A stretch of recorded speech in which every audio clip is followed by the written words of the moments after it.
Hello, everyone, and welcome back to the Friends You Can Keep podcast. I'm trying to be more conscious of where things are sitting for when I crop these for the thumbnail picture. Because if there's like, in the last one, the flowers were there, so I had to like weirdly crop around my arm because the flowers were like blocking part of me, but it's not a big deal. That's why the 171 maybe it's like basically just our heads because there was so much other stuff where I'm like, I can't work enough. I try to keep it like just below the shoulders, maybe up, and then this goes on the just bottom. Be my head for... No, you're like here. Just about like right below the shoulders up. So you could get some shirt. Because then like this is on the bottom, and then because I make them bigger. Oh, okay. So then it kind of fills out more, but whatever. Welcome to Process Talk with the Friends You Can Keep. But anyways, welcome back. It was almost party time. I forgot to turn the monitor down, and you could just hear all the yelling. Welcome back to the show. This week, pretty straightforward. What did I write down to start with? So, I have some movies to discuss that I've seen, one of which you've seen, and we'll talk about that. But I finished last night this new show on HBO called I Love LA. Never heard of it? With Rachel Sennett, and I forget her name. Is that what you had on? It looked terrible. The other day, yeah. And it looked awful. The girl from Marty Supreme. It was really dark. Or like old looking. Huh? It had a weird like tone on it. I don't know. Maybe it was just like a weird scene. It could have been a weird scene. But the premise is Rachel Sennett, they're from New York. She moves to LA.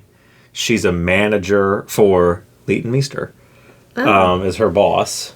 Is she in it? Yeah. As herself? No, she's playing, I forget what the girl's name is, but she's playing a character. But she's her boss at their managing firm. Oh. And the girl from Marty Supreme, whose name completely escapes me, she used to be friends with her in New York, and the whole first episode, spoilers, the whole first episode, it's her and her two LA friends talking about her, and she's like, oh, well, she DM'd me, and then, like, that was the end of that, and we haven't talked since whatever, blah, blah. So then it's the whole thing of, like, you should block her. So then she blocks her. Well, then when she gets back to her apartment, her one friend flew her out, because it's Rachel Sennett's birthday, so she flew her out to LA. Then she just the whole premise of the show unfolds then that she just decides to stay in LA. And then she becomes her manager, and the drama of that ensues.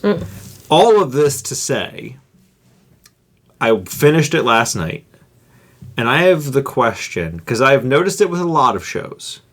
This was just the most recent show I finished that I noticed it, and it made me question, when did we get into the era of television where it became popular to write shows where no one on the show is likable? Yeah. Because this show, no one is likable. Josh Hutcherson is in it. He's likable for a lot of it. Then he does like the guy from the Hunger Games? Yes. So there's an episode, he's a teacher. He's from Bridge to Terabithia. He's in a bunch of shit. He's a teacher, and he's dating Rachel Sennett. They're a couple. And they're a good couple. She's clearly like, she's also not unbearable for the majority of the show. She's clearly too focused on work. And like her whole character trait is she just wants bigger and better all the time and can't stop. That eventually makes her unbearable in like the last 3 episodes. But he's fine for the whole series. Then in like the third to last or second to last episode, they're having a game night, him and the other teachers. She's with... Is that when she goes in that business meeting with that guy from New York? I think so. And she gets drunk. Well, then she comes home. She's about to text him when she's leaving. Or she calls him. And is about to say, I'm pretty certain the sentence is going to end with "I want you to fuck my face," because she says like, and then he cuts her off. But and she's like, "Oh yeah, game night. I forgot. Yeah, it's fine." And then she gets there and she's drunk. Well, and there's another teacher there that is younger. Her name, I think, is Olivia, I think. And immediately she gets super jealous of her and thinks that, like, something's going on between them, or that at minimum he has a crush on her, or she has a crush on him. Makes a big scene. Very, very funny. It's a comedy, is what the show is. Sounds like it. It is. It is funny. It's very funny. She's super drunk. She leaves. Well, then, like, the next episode, she's leaving for New York for a fashion thing for the girl from Marty Supreme. And he's like, I think we just need to take a break. Because you're so work-focused and everything has just gone to shit since she moved to L.A. Because you've been so focused on her and nothing else. So then she goes to New York. They take their break. They do a little bit of back and forth, her and her friends, and then her one friend that's still in LA goes to see him, and they do this back and forth of like, well, I want to just text her. Because she texts him like, hey, plane didn't crash because they co-signed the lease. So she's like passive-aggressive, like, plane didn't crash, period. Thought you should know, period, because we co-signed the lease, period. Like, I forget what it is. And then, like, it's her and her two girlfriends going on about, like, oh, well, should I just text him? Should I do this? Should I do that? And, like, the intricate game of you're on a break, but you don't want to be on a break sort of thing. And then it cuts back to, like, him and her gay friend that's still in L.A. doing the exact same thing of, like, well, I want to text her. And then it's like, well, she texted me first. And then, like, oh, well, that could be a trap. He initially says, like, oh, well, then just text her. Like, if you want to text her, just text her. And then when he reads what she texted him, he's like, oh, well, that could be a trap. Hold on a second. But then she FaceTimes her gay friend in L.A. when he's sitting right next to Josh Hutcherson. And he says, like, oh, she's probably doing the same thing you're doing, where all she's thinking about is this. She sent me over here to check on you. Like, I guarantee she's gonna immediately ask about you when I answer this call. Answers it. And it's immediately the drama of... There's a scene where they make a point of it in one of the early episodes that she's opening packages with a kitchen knife. And then in this episode, she's opening packages with a kitchen knife, gets distracted, drops the knife, and it goes in her foot. So now she's, like, being rushed to the hospital. He's a stylist.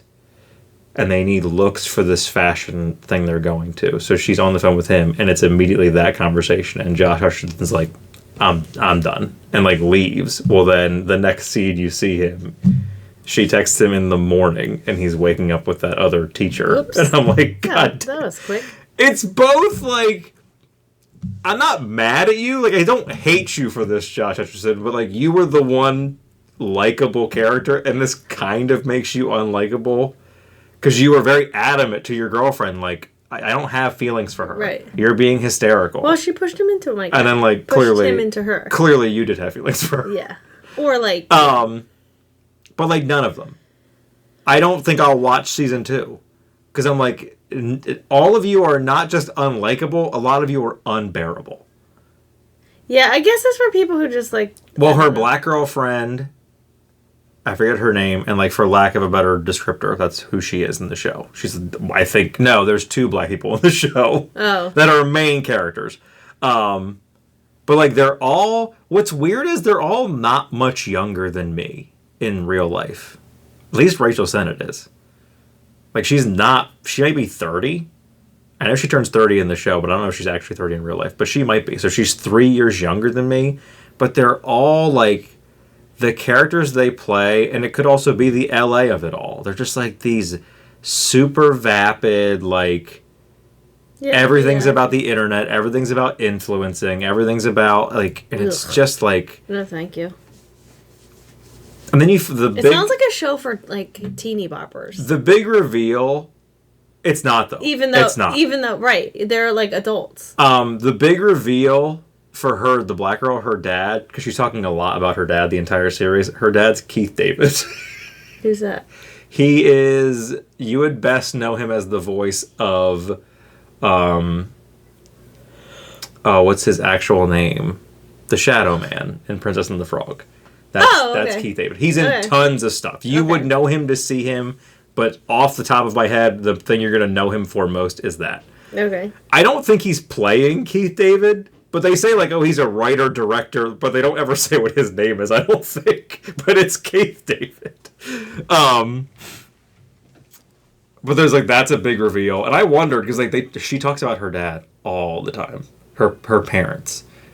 And, like, how in love they are and this and that. And I'm like, are we ever going to see who your parents are? And then they go to New York where they're staying for a vacation or whatever. And I'm like, I wondered so bad, like, who the fuck is her dad going to be? And then it was also the thing of, like, how did you get Keith David for this? There's an episode where Elijah Wood is the guest star. And I'm like, how did you get Elijah Wood for this show? What the hell's he doing?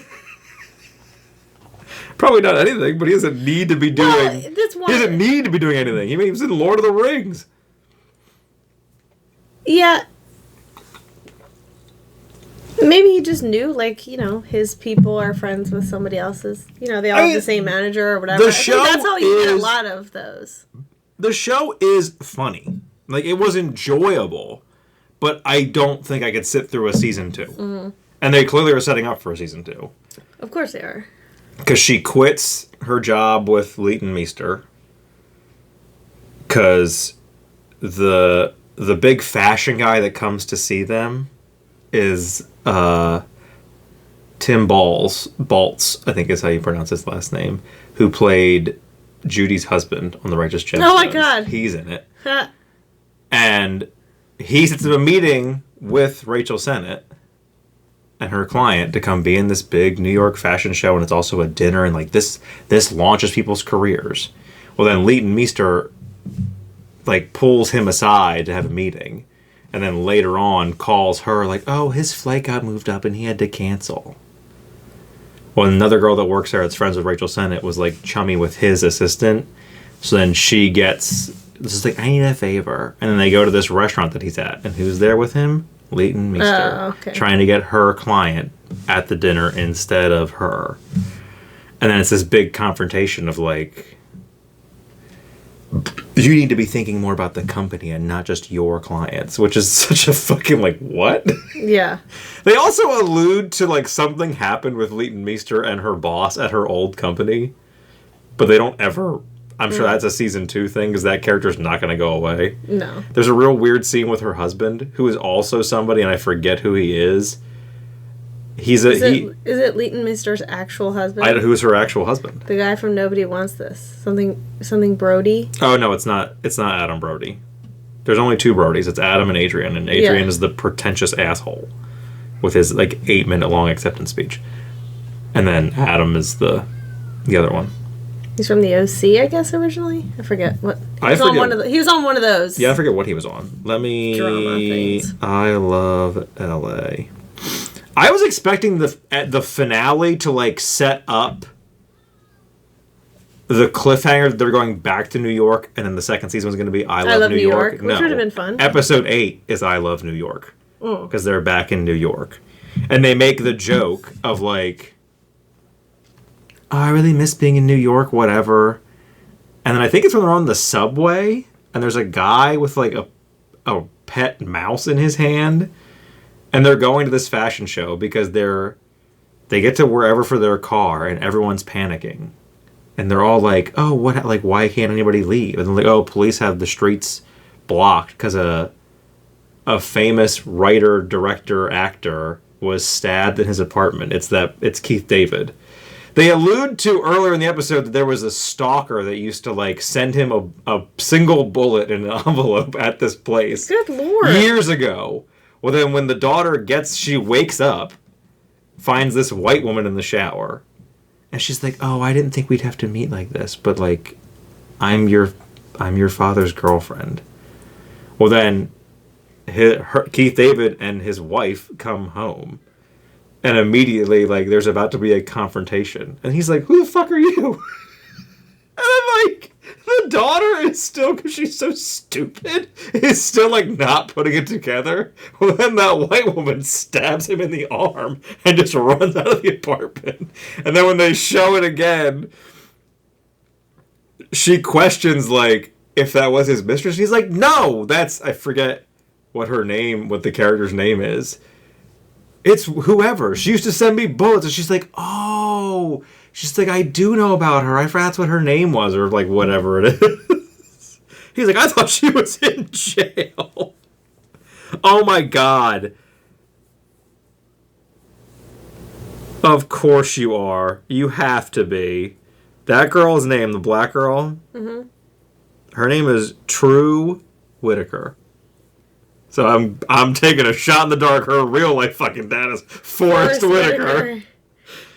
Or Grandpa. Is he old enough to... No, it's probably her dad. Especially because she's... Oh, yeah, I guess if she's... her IMDb picture is her in... I'm guessing at the premiere of Rogue One, a Star Wars story, starring Forrest Whitaker. Which makes that even funnier now that they talk so much about her dad and who he is. Because her dad is somebody. It's not Keith David. Would have been funnier if it was Forrest Whitaker. Who plays her husband? Where are you, dude? Kind of sad. I know you're only in one episode, but it's not that guy from Silicon Valley. He was the fixer. Good God, her husband is You're giving the show a lot of airtime. Way down the cast list. Well, now I want to know what this guy's name was. This guy. Oh. Ben Feldman. What were you in? He was in Drop Dead Gorgeous. The Perfect Man, As Above, So Below. Cloverfield. I probably know him from Cloverfield. Pretty sure you're like one of the main guys in Cloverfield. The first one. Yeah. Yeah. But he was a music producer, and then he gets in an accident. And like now he's got like super sensitive hearing, and he gets migraines really bad. And Leighton Meester's going on about like how bad their relationship has gotten to Rachel Sennett. But then she's also talking shit on like Josh Hutcherson, like, you could really be doing better. Rachel Sennett goes to the bathroom, comes out of the bathroom, she's like looking in a mirror in a different room. She turns and there's like a window that you can see through whatever to a different room in their house, and it's her husband watching porn, standing up, jerking off. And they never address it. And I fully expected when she's at that restaurant with Leighton Meester, and she's like, well, either you can think more about the company or, like, you can't work here anymore. Then she says, like, well, then I'm done. I was waiting for, like, that scene should have ended with, like, oh, by the way, I saw your husband jerking off instead of being with your dinner guests. Because they're also there, she's like, oh, he's a great cook, like, whatever, he's going to cook dinner. Well, before he makes dinner, he's like, oh, I have to go lay down. And then she's going on about, like, oh, and his doctor said, like, you can't interrupt him during his nap because of his migraines and whatever. And so he doesn't make the food. And then Josh Hutcherson volunteers to make it, cooks the steaks, and I'm like, oh, that's really rare. And he's like, oh, well, I can throw it back on the ground. She's like, oh, not just for me. Like, these are clearly written to be like unbearable LA people. But yeah. So I thought that was fun to talk about that trend. Because what other... White Lotus is another one that I thought of. Like, White Lotus is the same way. And I thought about every season. I'm like, I don't think there's a likable person on any of the seasons. At first, no, because because even in season 3, I wanted to like that white girl. That's Jennifer Coolidge's assistant. And then very quickly, you don't. Yeah. She's not... She's just sort of, like, really naive. And no, she's making all the, like, wrong decisions. Yes, that's because she's flirting with... Is it Schwarzenegger's brother? Who's she flirting with? No, it's the other... She's flirting with the son. Yeah, the son that's there with his grandfather and his dad. Yeah. That kid. And then she chooses to go off with all the gays and their drugs and Jennifer Coolidge is nonsense. Yeah. Even though she spent the first episode or whatever complaining about like how hectic all this is, and then she chooses that for the money and the looks instead of like... And then she gets left, and then she finds that guy again in the... Yeah, then she gets completely fucked over, and then at the airport they reconnect. And in the first season, it's kind of fun to hate them all. Because you're just trying to figure out who's dead. Yeah.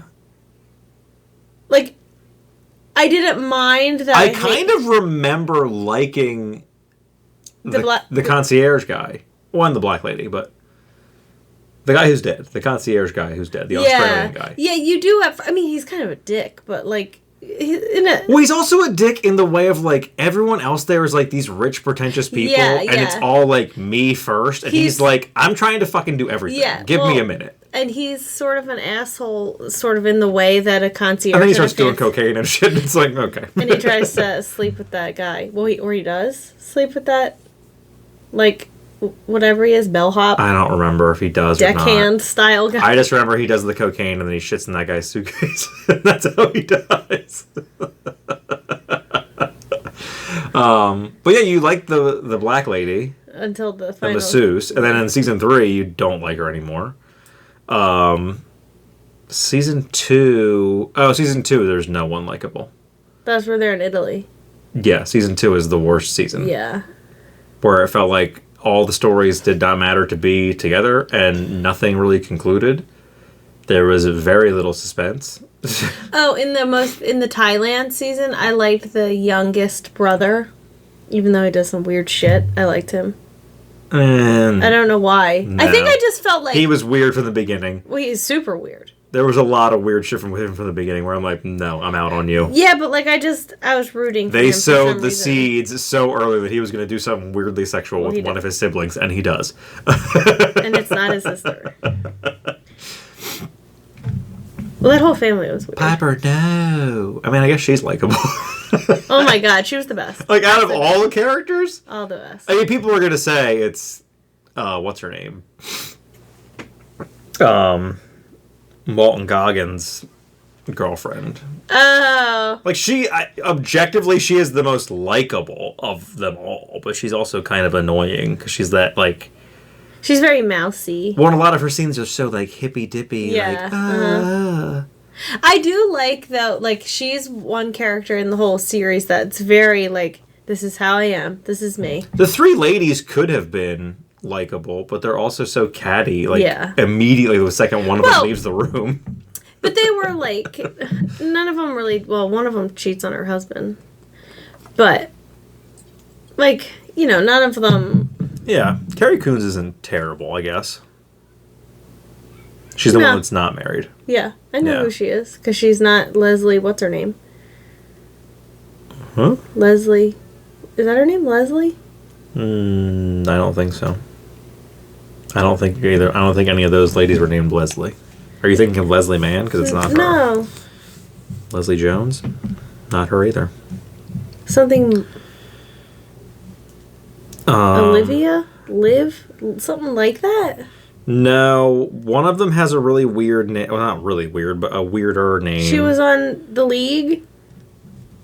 She's married to somebody funny. Leslie Bibb. There it is. That's her name. Leslie Bibb, Carrie Coon. Where's the third one? Oh, no, Michelle Monaghan. Who was I thinking of? I don't know. I know who I was thinking of, but I don't know her name off the top of my head to say, like, oh, it's this girl. But they weren't terrible. But I was trying to think, what other show did I think of? Oh. Girls. I didn't watch Girls. I tried, and I couldn't take it. That one. I think this is the same... I think that's the same premise. If I continued watching I Love LA, it would be the same thing as Girls, where I'm like, I can't take this. Yeah. I don't know if it's HBO and female shows or what, but I'm like, this is too unbearable. Well, they're also not made for you.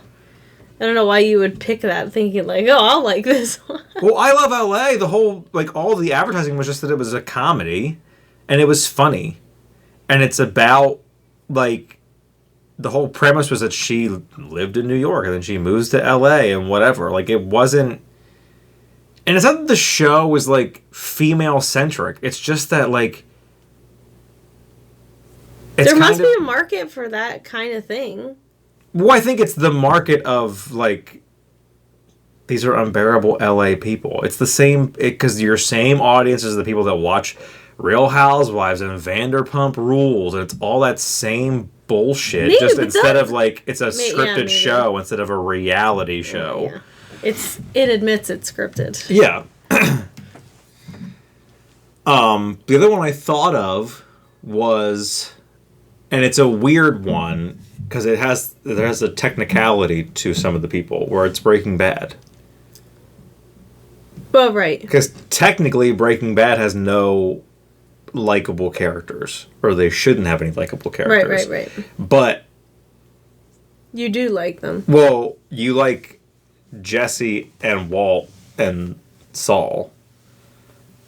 But like the difference is these are bad people. Yeah. You like Walt because the beginnings are like the American healthcare system is fucked. So like I have to do this to be able to support my family while I'm sick and make sure that they're supported after I die. Yeah. And then it just devolves into like, oh no, I'm good at this and I enjoy doing this because I'm so good at it. Because he's a scientist. And then Jesse, science teacher, I mean. And then Jesse kind of has like the opposite. He has more of a redemption arc, so like it does make sense to like him. And then Saul is just as charismatic as can be. Like who doesn't like Saul Goodman? But then speaking of entertainment, I will be fully honest. I think next year I will carry over my New Year's resolution again. But next year I'm going to be more diligent on keeping track. Because at this point it is April. And I don't know if I've watched, even with my system of like, oh, I watched 2 on this day and like cheating and carrying things over. I'm not confident I've watched enough movies to cover every day. Yeah. So next year I will probably carry it over again and I will keep track somehow. Yeah, get like a little calendar and then you could write down like every keep a day. thing in my phone or I don't know. I'll think of something. But I did watch a couple of different movies. The other night I watched, I don't know why I saved it. It was a movie called They All Laughed. I forget who the director is. A well-known director. But John Ritter is in it. And I'm guessing that's why I saved it. Because I love John Ritter. Very close to the table. I gotta get more comfortable here. I found out on IMDb when I looked up who the director was. You wouldn't know any of his stuff. But then also to confirm like what it was called, Audrey Hepburn is in it. And I did not, she's one of the main people. And I think she's older. I was going to say, she's got to be. And it did not occur to me that's who that was. And when you open IMDb, she's the first person listed in the cast. And I'm like, oh, that was Audrey Hepburn. The premise of this movie is John Ritter and the 2 other guys are private detectives. Okay. And they are following these women because they were hired by, I think one of them is a husband. No, 2 of them are husbands. And that's it. There's not really a third woman. The one older guy, and then like the one older guy's like sleeping with a cabbie. Then he starts sleeping with, so he's following Audrey Hepburn because her husband hired them to follow her. Well, then he starts sleeping with Audrey Hepburn. Okay. John Ritter is following this woman, and he's, like, obsessed with her and in love with her. By the end of the movie, they're in a relationship. The third guy is, like, sleeping with a bunch of women. The older guy is also sleeping with a bunch of women. The movie just drops you in. There is no lead-in. There's no introduction to, like, who these people are. This movie came out, I'm pretty sure, in either the late 70s or the early 80s. There's no introduction. It just drops you into the movie. Figure it out yourself. I gotta look up when it came out. Just drops you into the movie. And at first it was kind of, I'm like, what's happening? Like, they give you nothing at the beginning. It just starts and I'm like, I don't know what this fucking movie is. Like, there's no anything. But eventually, it all turns into... 81 is when this movie came out. It basically turns into... The 3 of them are following all these women because that's their job. But then also, these women are... not the 3 women that they're with, I don't think. But there's other women that come in that are friends with the one PI guy they're following them. And I'm like... This is one of the weirdest movies I've ever seen in my life. I will say this. If you are a fan of John Ritter, you should watch this movie. Because this is John Ritter being peak John Ritter. He is so funny in this movie. Because and it's the way that John Ritter and people used to be funny in movies that were like, they were used to be allowed to be funny in this way, where you're not talking. You're like walking through a scene and you're looking at something and then all of a sudden you just walk straight into a wall. Oh, okay. But then like you don't walk into the wall and then like just kind of act like that didn't happen. You like hit the wall and then you're kind of like, almost like you're like, oh, sorry about that. Yeah. Like there's so many moments of John Ritter just doing fantastic slapstick comedy in this movie. So I will say, like, it's a good watch. Like, for a movie that starts and you're just kind of confused as to what's happening, it's a funny movie. I also watched Nobody 2. That's the Bob Odenkirk, like, action movie where he's that weird, like, assassin guy. Nobody 1. You didn't see either one of them, but I thought you might have seen advertisements for it. Nobody 1's really good. Nobody 2 is also really good. I watched that recently. I watched the second Wicked movie. I don't think I was supposed to like it based on the I thought you reception. We didn't know. We talked about it off mic. We did not talk about it on the show yet. Well, I'm not watching either of them, so. I don't know that I was supposed to like it because I don't think it got great reception. And if it did, no one talked about it like they did the first Wicked movie. But there was a lot. I was willing to watch the first one because it did, but like I really want to talk to Mandy or someone who has seen the stage show and both movies to tell me like what is different, because I feel like I would find the show on. I feel like I would like the stage show, but there's a lot in the second movie where I'm like, I don't care for how this is done. And I don't know, like, was this how it was on stage, or did you do this in the movie? Yeah. Well, I'm sure there's some that is different for the movie that wasn't in stage that I didn't like. there's a lot of stuff they can't there's probably also some that I did like. But then there's, like, I read that the whole thing with Dorothy being in shadow is on stage. In the movie, it looks fucking dumb as shit. Well. And I'm like, I get it. You couldn't show Dorothy.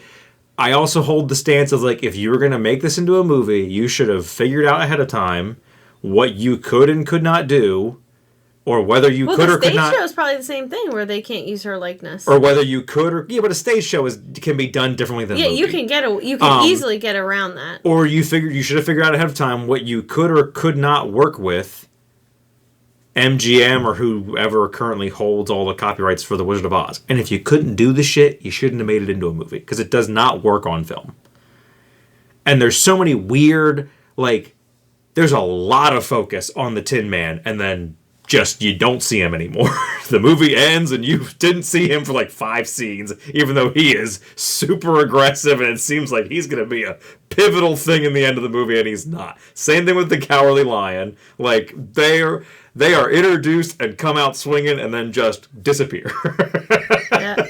It's a book too, so I don't know. I attempted to read the book, but it's very long, and I'm not into The Wizard of Oz, so it was hard. But we also watched... I want to rewatch it, but we watched The Materialists. The Chris Evans, Pedro Pascal, Dakota Johnson movie. I remember being very underwhelmed. It was okay. I wouldn't say I hated it, but it was just... I think it was not what we expected from the trailer. Is what I think it was. It is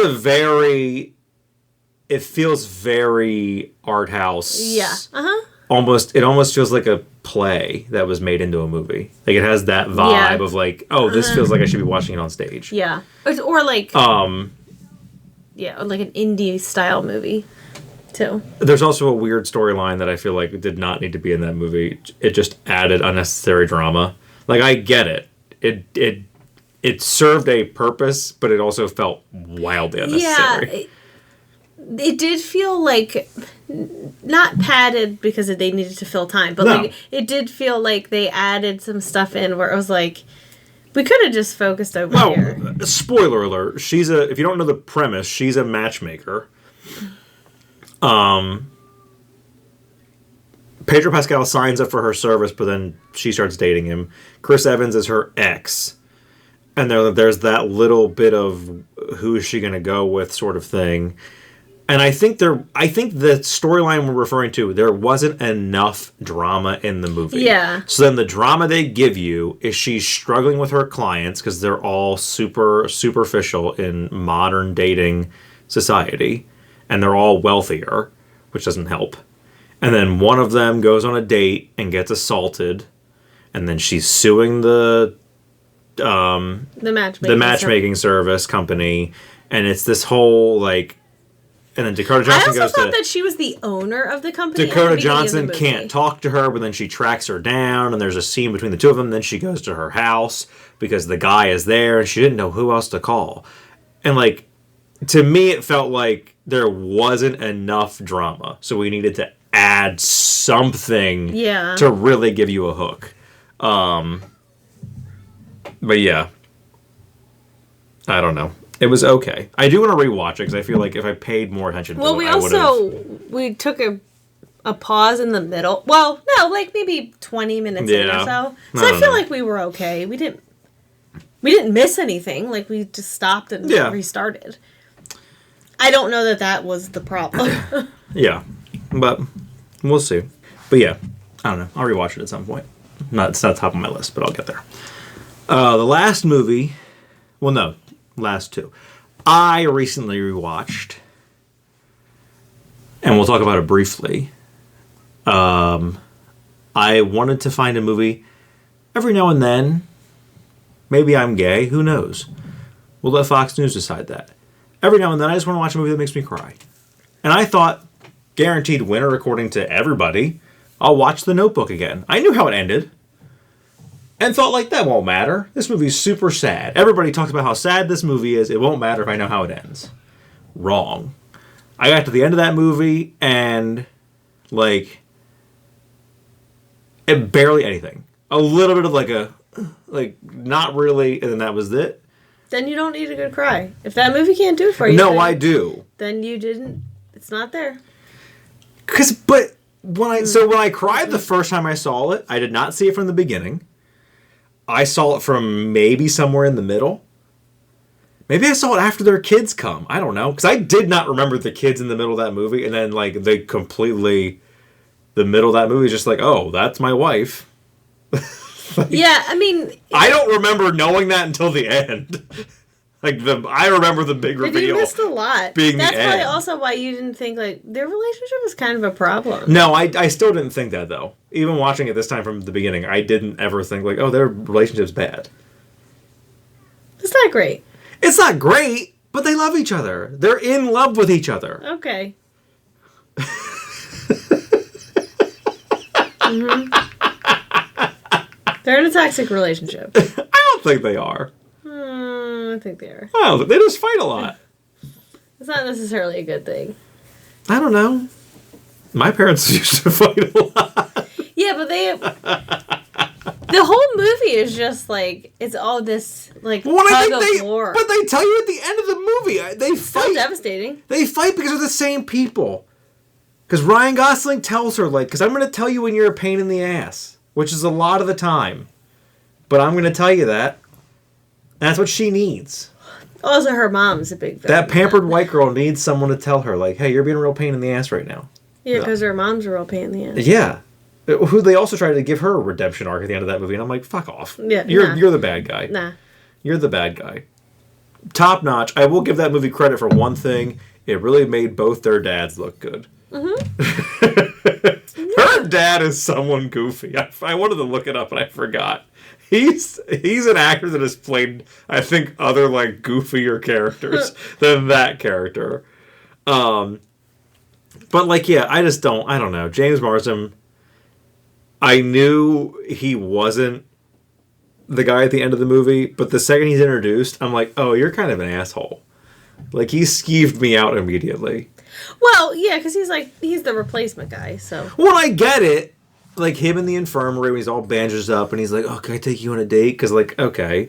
But then, when he's all better and he's leaning against his car and he's like, hey, I'm all fixed up. How about that date? Like, he says there's like such an aggressive tone to it. I'm like, I get it's the 50s or whatever this is, but, like, dial it in, James Marsden. Come on.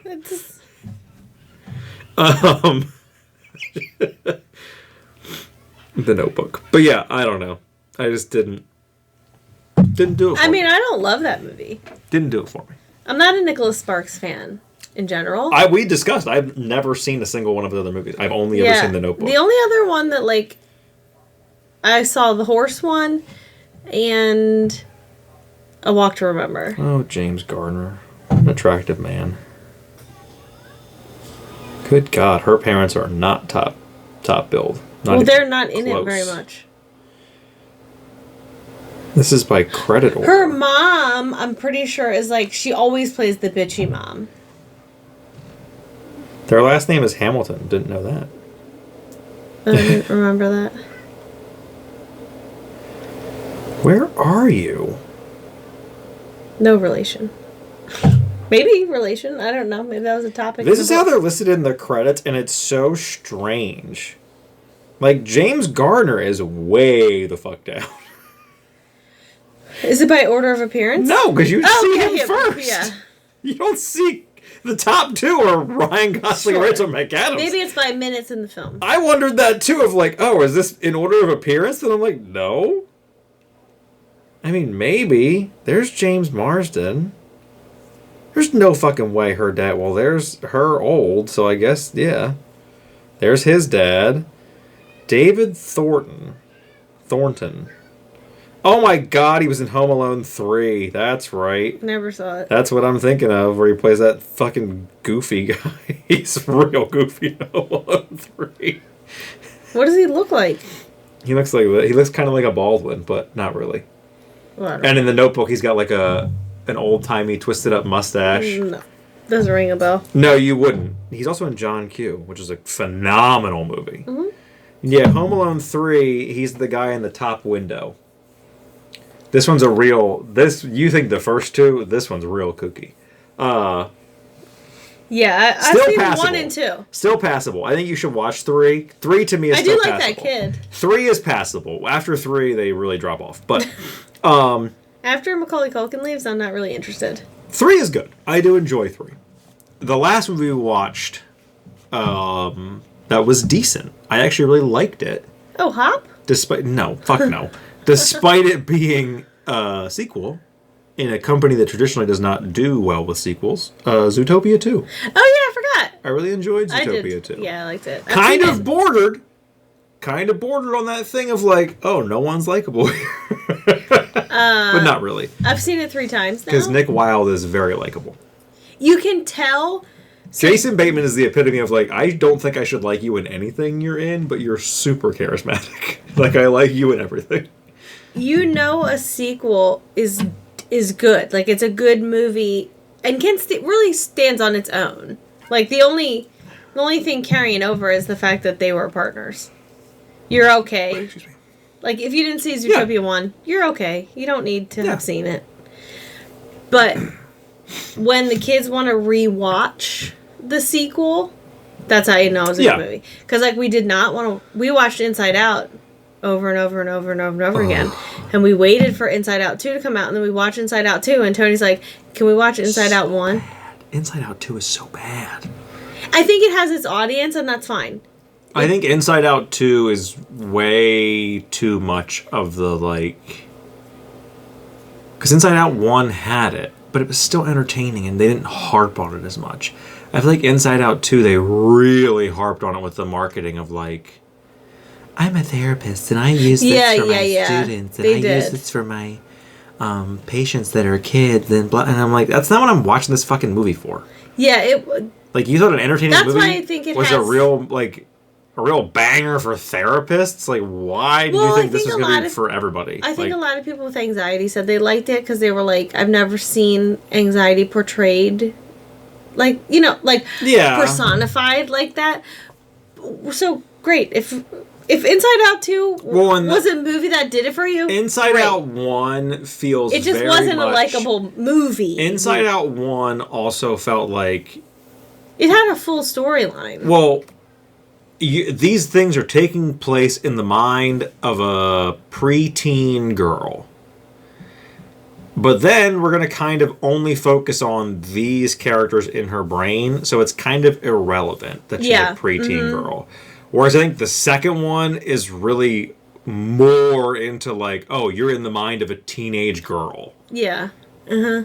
And as an adult girl, an adult man, and two young boys, our household was like, this movie's not for me. And it also... and it was that thing of like, I understand this movie has an audience. Yeah. I'm not it, and I don't like it. It's just not us. And I don't like it because I'm not the audience for this movie. You went from like kind of a broader thing to a real zoned in thing. And I think Inside Out 1 was so like creative and innovative to like, look at emotions that way. And so obviously a sequel is going to fall short. Yes. Because it's no longer... Yes, it's up there with Grown Ups and Bad Moms, and like we did something kind of what felt innovative. Yeah. And then the sequels were awful because they could not live up to the potential that was the first movie. Obviously, you're just redoing the first one. And there's no Bing Bong moment. There's no Bing Bong moment in that movie. There wasn't that. But now Zootopia 2, they've asked to watch. If I haven't seen it so many times, 2 more times. If I hadn't seen it so many times, I'm looking for a movie that makes me cry. It would 100% be Inside Out.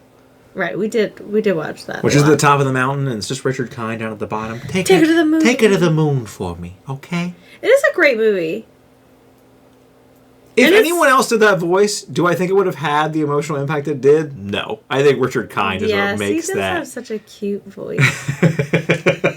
So loving. There's just something so loving. I love Richard Kind. In his voice. Him in that movie, him on Only Murders in the Building. Anything. Him on that. Everybody's Live with John Mulaney. Like, he's so funny. Everything I've ever seen him in.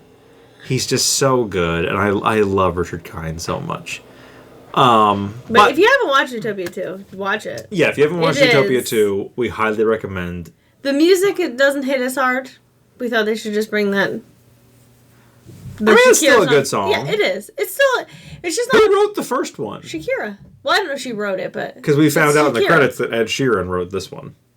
Oh, right. Yeah. It's performed by. They're both performed by Shakira, playing the same gazelle character. And thinking about it just now, it made me wonder, like, did Ed Sheeran write the first one? I mean, the first one's such a banger. The second one's very like reminiscent, but there was only one thing in that movie, and it wasn't enough to make me not like the movie. There was a minor pig character who's in 2 to 3 scenes, and things happen to him, and his response is pig-related puns. Oh, yeah. The one I can think of off the top of my head is Nick. I think it's Nick bumps into him and he spills his drink and he like whips around and goes, "What the pork?" Uh-huh. There's 2 scenes, and this is early in the movie.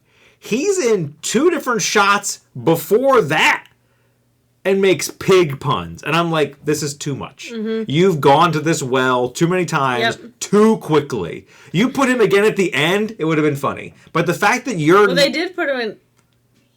They are at the end of this. That'll do, pig. Isn't that the same pig? I don't think so. Those are the only 2 pigs I remember. The hog-looking guys. Are you thinking of the cops? Yeah. No. This is that weird. Oh yeah, like, yeah. Just pig citizen like person. Office style worker people, not cops. Well, is that the dinner party that they're at, or the gala, whatever it is? He's there. Yeah. Like, but the gala takes place what? A half hour into the movie? If that. Yeah, it's it might be very early. 20 minutes. And there's 3 different things of him within a 20-minute period of time. And I'm like, this is too much, too fast. That's for the parents. But like... I am the parent. I'm like, you just did throw this. One in. The one would have been funny. And I feel like the first 2 are real, like, back to back. And I'm like, okay, 1 would have been enough. 2 feels... Well, right, you do... 2 feels like you're pushing it. You did the one, and you were like, ha ha ha, and then that was 5 funny. minutes later, you see him again, and he does the same thing. I'm like, okay, that character could be dead now, and I don't care, because you've ruined it. It's like, all right, this is where kids' movies get annoying for me. You can stop now.